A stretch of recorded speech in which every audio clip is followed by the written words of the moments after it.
Hi guys, welcome to the channel. Thank you for joining me. Thank you for your continued support. Right, so the concessions have been released on the benefits bill, and it seems as though there are a number of the rebels who are happy with these concessions. Now, I know that you guys probably know this already, but the idea behind these concessions is that if you are an existing PIP claimer, or if you already get the health element of universal credit, you will be okay. You won't lose anything. So even if you're reassessed, you'll be reassessed under the old system, from what I understand.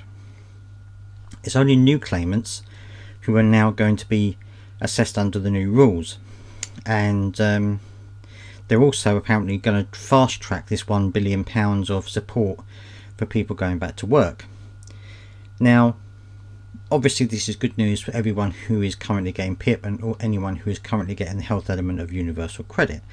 That of course is good news for you, and but I'm not happy with the fact that this is going to be just for existing claimants, because and I'm going to make another video about Sir Stephen Timms, and he talks about this in a way that makes it look like it's people's who are claiming PIP, makes it look like it's their fault. And I'll show you that video. I'll share that in a separate video later on today.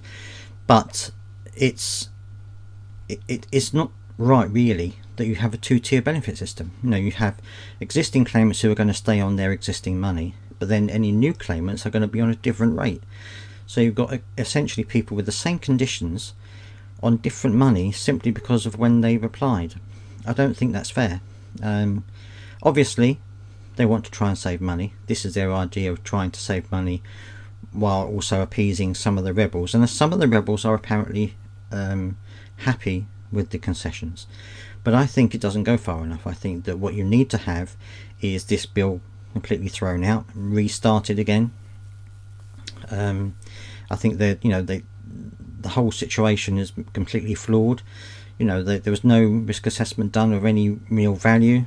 MPs are still not going to know the impact of this, and also they're going to try and push it through. We've got the vote is going to be in July, and then literally I think the next week, or actually it might even be the same week, they go for the rest of the reading of the bill and things like that, the third reading. So they're trying to squeeze it all in really quickly before anyone really notices what's going on. And I just think it's wrong that we're going to end up with this two-tier welfare system where you've got new claimants who are going to be getting less money than the existing claimants, because just because of when they apply doesn't make their condition less severe, doesn't make their condition less worthy of support. It's just a matter of timing, and I think that is absolutely wrong. And what they're actually going to find is a huge balloon of claimants coming in before these concessions hit, before the bill passes. I think there's going to be a huge number of people claiming now, trying to get in before the new criteria take effect, and that's just going to clog up the system. Everyone's going to be trying to apply. The tribunal system, which is already overclogged with cases, is going to get worse. New cases are going to be flooding in, and then what do you do? How do you assess that? Does the person get the benefit according to when they claim or when they're awarded? So this is, it's difficult to decide that, isn't it? Because if you claim before the new bill comes in, but because of a backlog you're not awarded for, say, 6 months, does that mean you're then assessed under the old rules or the new rules? It's difficult, and I would hope that the assessment would be the date that they would take. From the date of the assessment is when you when these criteria get taken into place. But anyway, there's lots of unanswered questions around this, and so I don't think that it should be going forward. I think that it should be thrown out completely.